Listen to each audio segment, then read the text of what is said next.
The topic I will present today is about my journey, my personal experience as an iOS engineer learning React Native.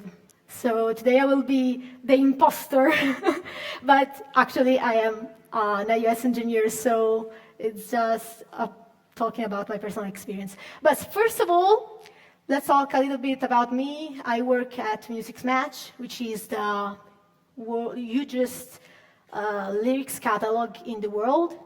And we work with partners like Google, Apple Music, Instagram, Spotify. That means that we are giving them the lyrics. And I started my journey at Music Match in 2022 in the native iOS team, working on the native application.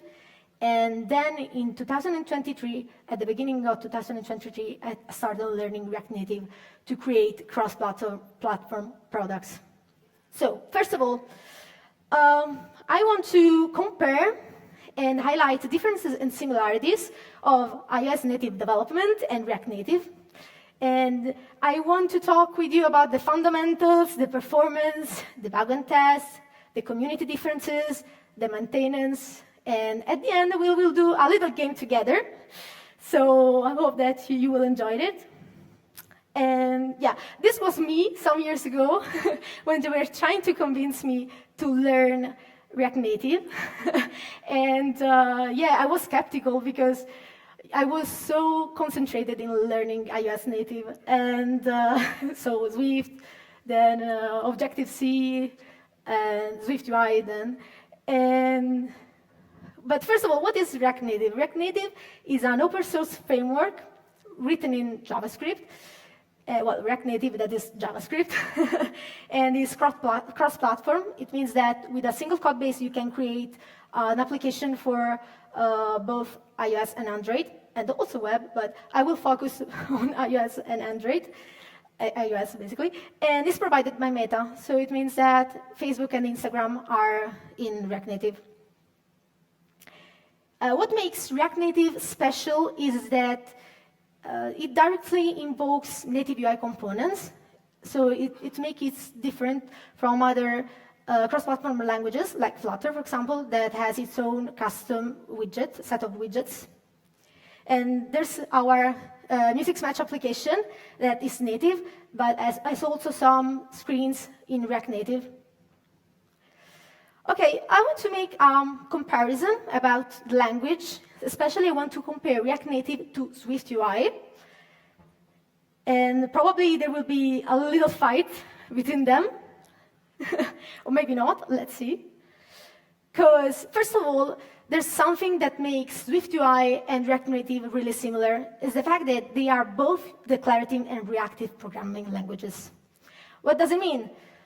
For declarative, I mean everything that relates to the interface development. So basically, we are describing the components when you are developing. For reactive, is all the stuff that relates to data handlings, so and also propagation of changes. So it's basically what you achieve with property wrappers in Swift UI, and the same result is achieved in React Native with hooks. And I will talk about hooks later. But basically, hooks are functions that you can use inside the component that are used to handle data changes and side effects. I created for you some examples, some code examples, so that's the fun part, the funniest part. And I wrote a simple login form in both the languages. So on the left, you have the login form in Swift UI, on the right, the one written in React Native. And at first look, they looks really similar, right? They, at least the declarative way, the declarative stuff, so all the, all the structure of the code looks really similar. And let's zoom in and concentrate and compare more, compare some pieces of code. In fact, we have a lot of similarities in handling states. As you can see, Swift UI uses the state property wrapper to handle the username and password, while React Native uses the useEffect hook. So hook, what I told you before, it's a function that provides us a variable, in our case is username and password, and then a function through you can set your values. Also, core components are really easily recognizable. In fact, SwiftUI has the V stack and also H stack, Z stack, all the stacks, depending on how you are arranging your content. And then we have an image, for example, while React has the view component. And then here I use the icon component to have the lock icon in my login form. Then we can see text inputs. As you can see, it's easy to read the React Native if you have studied SwiftUI, because SwiftUI has text field, React Native has text input, then you have secure text field for the password, so the text field with the dots, the hidden text. And the React Native always uses text input, but with a properties called secure text entry set to true.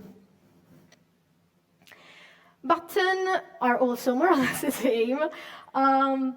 Button in SwiftUI we have the button component. Then we can put the action inside, and the label is just a text.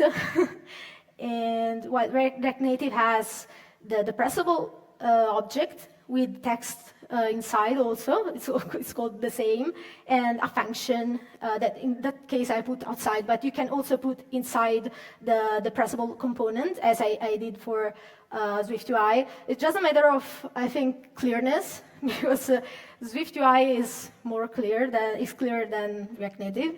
And then here I use the pressable component, but it exists also the button component in React Native, and I didn't use it here because the button component, React Native component, is not customizable, unfortunately, so I use the pressable component. Okay, styling. Here the stuff starts to be a little bit different, because for styling in SwiftUI we use modifiers, while React Native has inherited this thing, the style sheet, that is basically the style that React uses for web. So this stuff on web becomes CSS. So it's a little bit different for React Native to SwiftUI. This is the final output. So as you can see, the more or less 90% of the view is the same. The buttons, the text input is the same. I applied some styles in both of the codes. Maybe you can see a little bit different in the icon, and I will explain you later why, because I had to use dependency for the icons, but we will talk about dependency later. I created another example for you, and this is a simple card view. And as you can see here, we see some components that we saw also in the previous example. So there is the Z stack and view on the other side.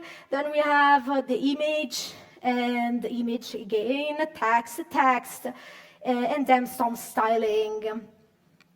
What does it change here?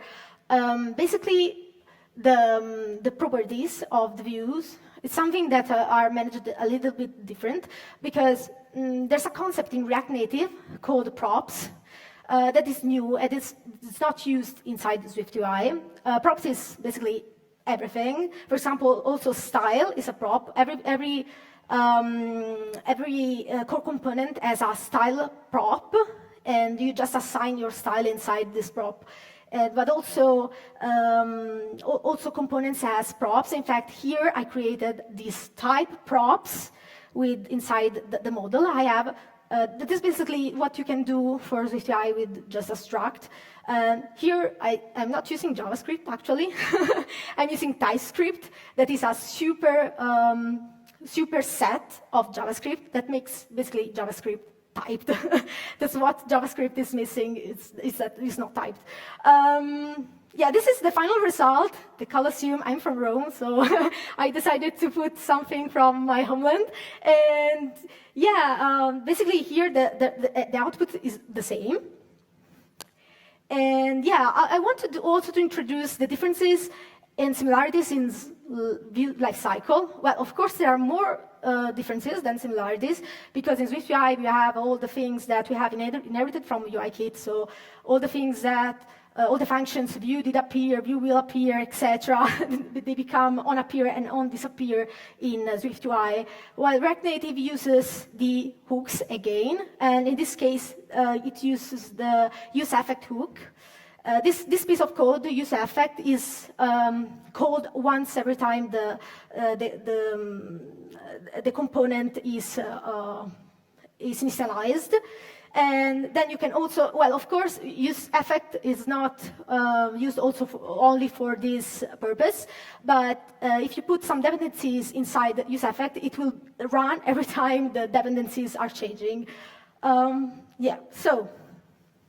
Now, we talked about a lot of things that are in common between the two languages, but I want to talk with you about performance and efficiencies, because here is what that makes, I don't know, maybe things are changing here, because now React Native looks like amazing. It means you can do basically everything that you can do with Swift UI, but there's performance time, review time. Native development creates products with a better performance. And that's really, really important, because why native performs better? Because you don't have a JavaScript layer that runs in between as React Native has, because you have this engine in React Native that is converting the code from React to the components, the native components. So there's some things going on in the middle that makes things heavier. And then with the native, you have access to the latest features, the latest APIs.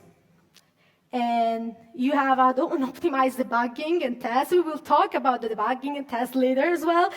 And of course, the upsides is smaller, even twice or 3 times. And yeah, that's the hugest point of, the hugest weakness, I think, of React Native, is that it doesn't have access to some native APIs. Well, for some, I mean a lot of them. Because, yeah, you don't have core Bluetooth. Of course, AR features is something really to advanced audio processing. Custom push notifications, all the things that are related to the operating system. So AppKit, Apple Pay, SiriKit, all this stuff are not directly available in React Native. So, and also someone told me also MapKit yesterday was struggling with MapKit as well, trying to create a React Native application and trying to implement a map inside. So what do you do? What do you do if you have to create an application in React Native with these features? You don't know. You have 2 options. The first one is to use third-party or community-contributed libraries. Here you see an icon that is the Expo logo. Expo is a platform that provides you well, it's a platform that you can use to create projects in React Native, but it's also used especially to download the third-party libraries. So basically, I think a lot of React Native applications are created with Expo. You can also choose to not create an application with Expo, but I suggest you to do that. And the other solution is to write custom native modules on your own. So, yeah, this is me, a native developer, arguing with React Native when we want to implement a feature. And yeah, I want to do it in native. No, we are doing it in React Native. And then there's the PM in the background that is just looking at us.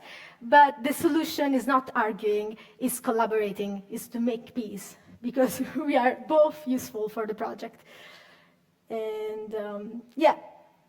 A little overview about the development speed and the code sharing. Okay, this is important because I think that Swift UI, okay, I started learning Swift.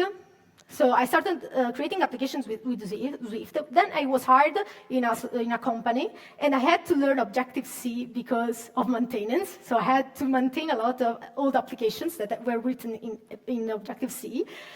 And then in 2019, they delivered Swift UI, and it was amazing on my point of view because the React Native was already born in 2015. So I think that Apple delivered something that React Native doesn't have, but also Swift and UIKit don't have, is that preview, is the fact that you can see the code before you are running the simulator.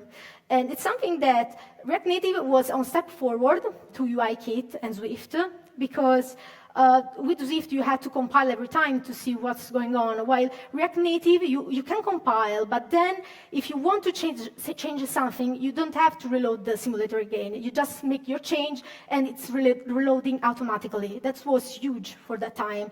But with Swift UI, they made the preview, and I think that they made a really good job. Then, of course, with Swift UI, you have limited code sharing, because it's, of course, for single platform only for iOS.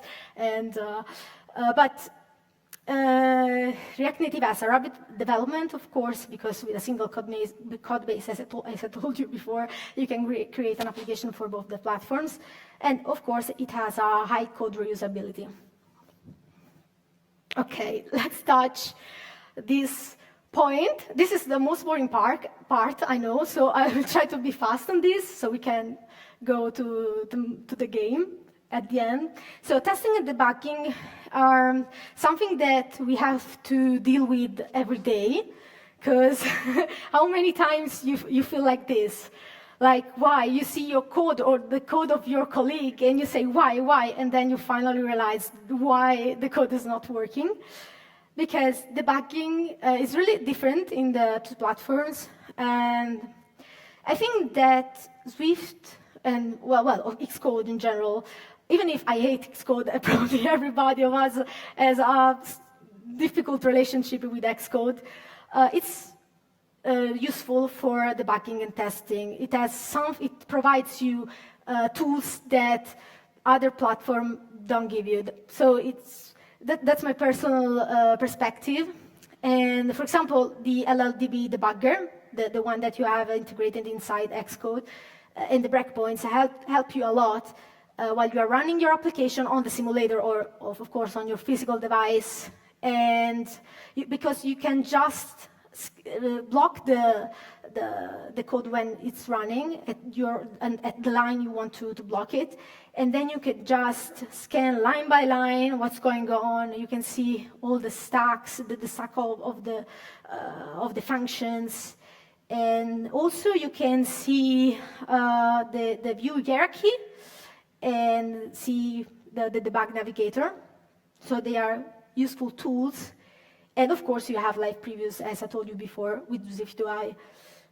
React Native doesn't have anything like that. Well, of course, there are some tools that can help you, like React Developer Tools, that is official, almost official, because it's not directly provided by React Native, but it's an external dependencies that it's inside the documentation of React Native, and so you can easily use it.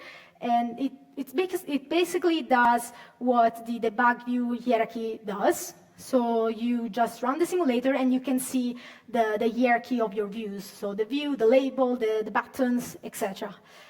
And what about the functions? Functions, you just put console log, help me, or trying to print if there's something wrong. So it's really hard to debug React Native. About testing, yeah, also here testing, there's the XC test framework that is native, and it's really helpful to create unit test and UI test. And then, of course, if you want to create snapshot tests, you can use external library, while React Native uses an external library called, why XC test? I was wrong, guys, it's Jest. I forgot to change this is a mistake. And it's not a native framework, it's an external framework, a JavaScript framework. And you can make unit tests with it. And then for UI tests and snapshot tests, you can use a React tester renderer that is another external library that provides you functions to simulate UI tests and snapshot tests. And Jest is a really famous JavaScript framework. So yeah, it's basically almost shipped with React Native. Okay. About community and ecosystem. So the native development has a small but passionate community and specialized. So you are amazing, guys. We are amazing, and I think that it is really product oriented. I remember when now there are the Vision OS, but I remember when they shipped, for example, the Dynamic Island last year. And it was crazy. People went crazy on Twitter, LinkedIn, because of this feature. So there was everyone was running to trying to implement the dynamic island, and yeah. So it's also now is happening probably with Vision OS. People are trying to understand what's going on behind. So the community is really passionate. React Native is larger and various and decentralized. It means that it has its advantages because you can easily find some solutions. So if somebody has already gone through some problems, probably you will find his solution faster. And it's less authoritative, and you have lots of devs coming from web. That's important, guys, because I'm coming from native, and I started learning React Native, but a lot of people that are learning React Native come from web. So, yeah. Another huge point is maintenance and upgrades, because Swift UI in general, the native development is more retrocompatible because basically it uses less external libraries, and the core is bigger, and also the ecosystem is bigger. React Native is based on a lot of dependencies. You basically have to download a lot of dependencies to make even core features, and the core is really small.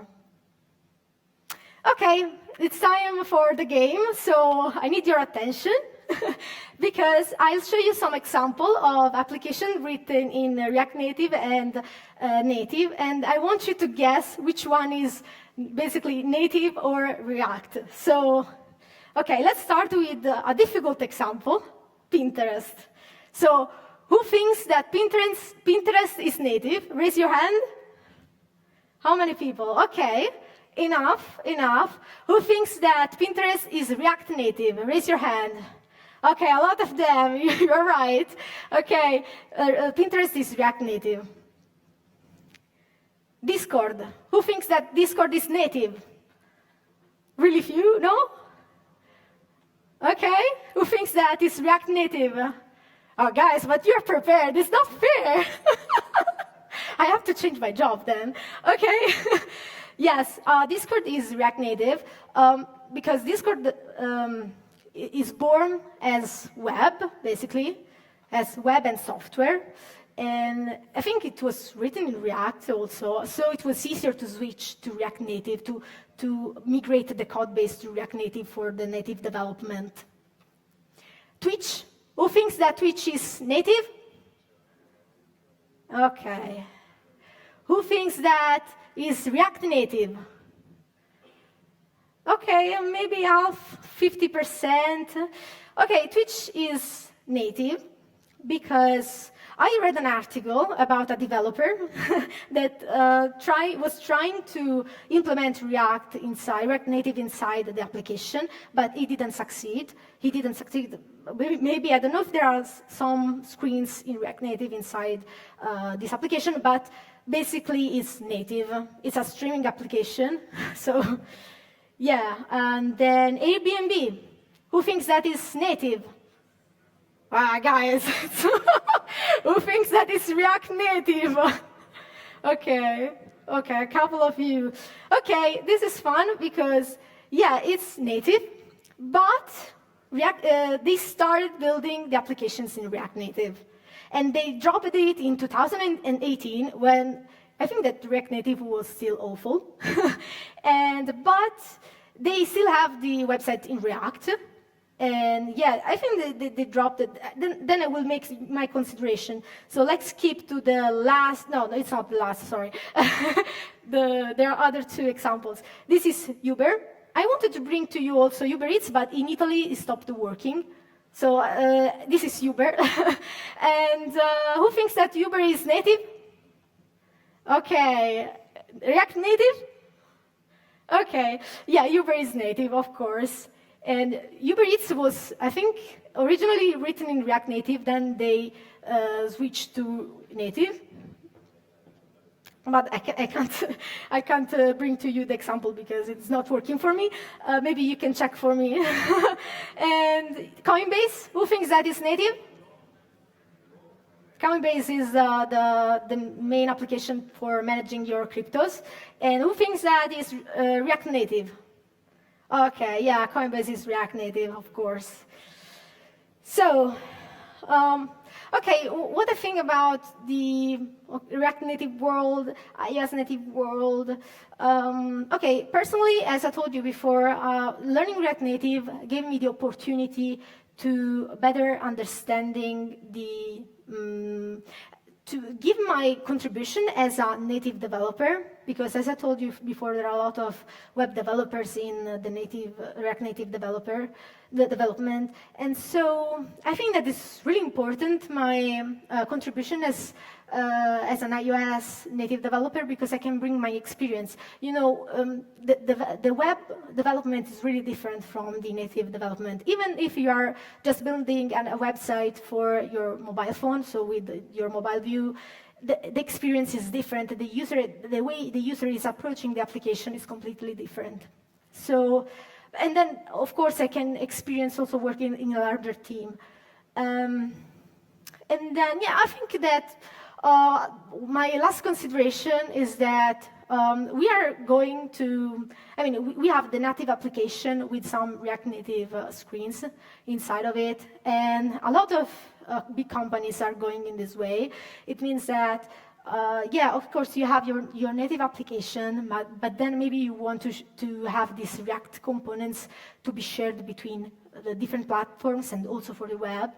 And yeah, I think that the example I brought you before, like Airbnb, for example, or Uber, they are really focused on some native components like the maps.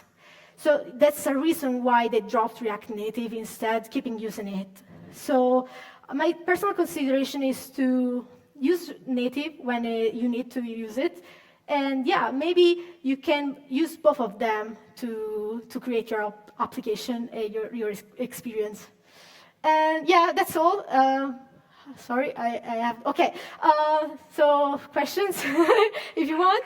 And this is my link. Oh, thank you.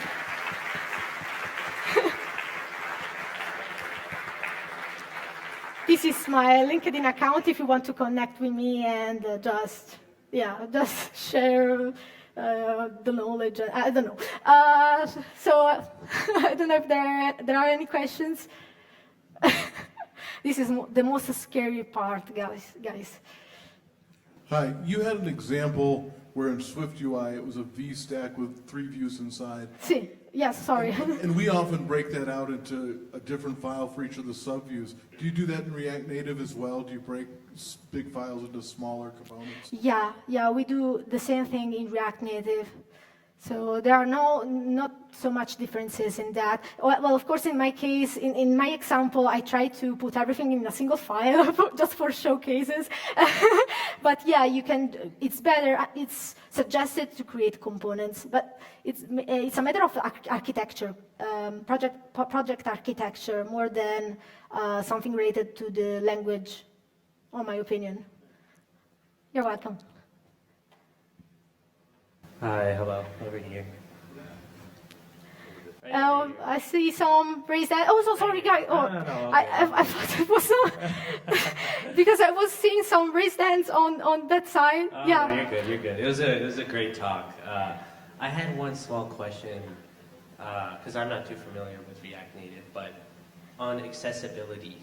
Yes. Like mainly, if we were just talking about screen readers, like VoiceOver, how does React Native work with screen readers cross-platform? Okay, that's an interesting question. Oh, there are some APIs that allows you to make accessibility. Then, of course, it depends if you are making accessibility also for web, because it makes things a lot difficult. But yeah, there are some APIs that allows you to make accessibility. I think that you can basically do more or less everything. It depends if it's worth to do that in React Native or in native, in my opinion. Because if it's easier to make them in native, so I suggest you to just create your native modules, you as a native developer, and implement the feature. Thank you. You're welcome.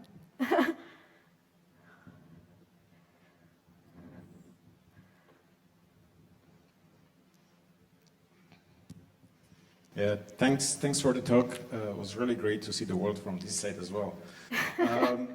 One question I have, which probably would be also a very big benefit for the React Native, is how much it is possible to share the code with the web. Like, is it possible, for example, to share the components with the web? Yeah, it is. Style sheet is kind of something similar, like a CSS. I wonder. You can use React Native for web. Because of course we are used to use React in web, but you can use React Native for web as well. But yeah, it's really there are a lot of things that you have to consider, because web, for example, has all the the fact that you have to convert a text, for example, in a span, for example, it's not so easy, but you can do it. So yeah, you can use React Native for web as well. Okay, thank you. Thank you, Francesca. Oh, grazie.